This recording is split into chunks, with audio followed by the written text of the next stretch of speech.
It's Matt Williams and Kelly O'Keefe with another cold take from Brand Federation. Kelly is doing his best Steve Jobs imitation. It's working great, by the way.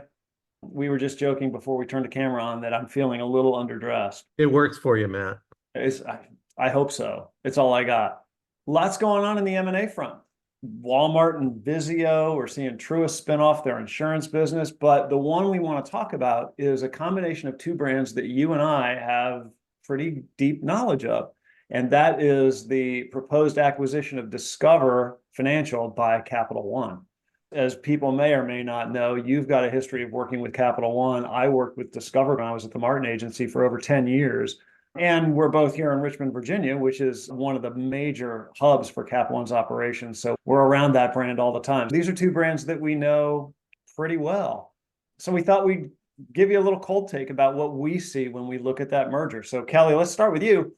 What do you see when you see the proposed merger between Capital One and Discover? The first thing I always ask when we're thinking about brands in a merger, obviously we're not looking at it financially. We're looking at compatibility of the brands and compatibility of the cultures that built those brands. Because in the world of organizational branding, those two are deeply connected.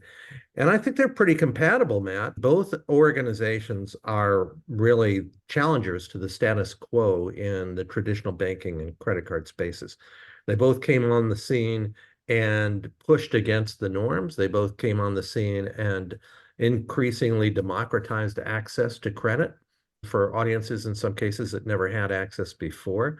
And I think they're both innovators. Matt, you've seen that at Discover, right? With your work in the past. Yeah, if you go back all the way to the beginning of Discover Card, the whole organization was founded on the invention of cashback bonus. Like they created that. And they were the pioneers in balance transfer. And they built a lot of their card member base by doing that. So decades ago, Discover was born of this kind of ethic of innovation. And I think you're right. Capital One and Discover both have that kind of strand of DNA running through them. And while Discover's innovation creds have probably diminished over the past decade or two, Capital One picked it up. So what you've got is an interesting combination of a historically innovative company in Discover with probably the current leader in innovation in that space with Capital One coming together. That could be a pretty powerful combination. I think so. On the surface, it looks like a very good match, a very good compatibility. The innovation that's in both organizations should serve it well in the future. And again, this is not a company that's been a radical outlier like Capital One being merged with Chase, a traditional player in the industry. It's two non-traditional players who are joining forces. I think that's pretty good. The first thing that we look at in any merger is, are the brands compatible? Are the cultures compatible internally? Because in order to do this merger, first, you've got to win with the investors on Wall Street. And presumably that's already been done. There are smart people who've looked at that equation and said, are the investors going to go along with it? And they will. That's fairly easy to accomplish. But the second thing is you've got to get your employees on board. That doesn't mean they all have to approve of it, but you have to make sure that you're laying out a future together that keeps your very best and brightest employees in. And you can lose them. There's no point at which your best employees are more at risk in a company than when a merger is happening. They start to think, well, I'm not sure I want to be here. I'm not sure how it's going. I'm not sure what my role in the combined organization is going to be. Maybe this is the opportunity to take that call from American Express that I keep getting every couple of months. Your employees with the greatest skills, the most mobility, are the ones most significantly at risk. And obviously, these companies need to make sure they communicate to employees what it means for them. Yeah, I think it's a really interesting way to look at this that you just talked about. So there's brand compatibility, there's cultural compatibility, and there's probably operational compatibility on the other side. If you take the financial investment banking calculations out of this, which is not where we live. Right. So you're right. There's a strand of innovation that binds these companies together in terms of their brands. They're a little bit outliers from the traditional card issuer world, which tends to be big banks. Capital One and Discover are both, I think, kind of proud of the fact that they live a little outside that world and they feel more innovative and more pioneering than the traditional banks. And that's pretty cool. Culturally, it's really interesting to think about the two companies. Now, I haven't worked with Capital One, but we all know them because they're, like I said, we're here in Richmond, we're around them all the time. And Capital One has a very competitive, hard driving, intense kind of culture. That's part of why they've been as successful as they've been. Discover's a little different.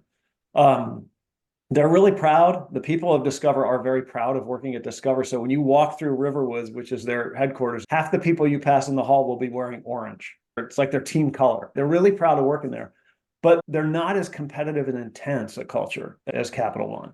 So I think it'll be interesting to see how they bring those aspects of the organization together. But I do think they can overcome what could be some disconnects in the culture with some shared values when it comes to innovation and the space they want to occupy in the card business. I think you're right. And I do think that Capital One, it has a culture that's built on hiring very intelligent, very motivated, very innovative people and putting them into situations where they can thrive. Getting those two cultures to synthesize in a great way, that's going to be the work of both organizations or of the combined organization. And then the other thing, always with a merger, and we're working on a few mergers right now, but the question is going to be raised, are we going to keep both brands? We're going to combine to one brand, and there are other brands, I'm sure, in both portfolios that have to be taken into account. And those decisions need to be based on where the equity is. So how much equity do we have in the space, in the minds of the consumer?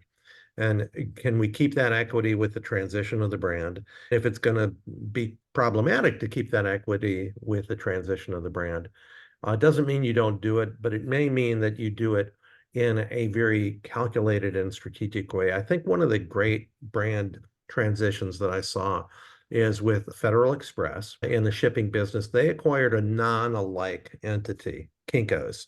And normally when somebody in that category, especially a brand as big as FedEx or UPS buys something, they just change it immediately. But in the case of Kinkos, nobody really saw Kinkos as being directly related to the business at FedEx at first. So they kept the Kinkos brand for a while and made it FedEx Kinkos, a slash brand, the typical transition play. And then over time, they migrated that to FedEx Office. Whether these remain two brands, whether they go quickly to one brand, or whether they go to a combined brand that transitions later to a single brand, it's all about the equity.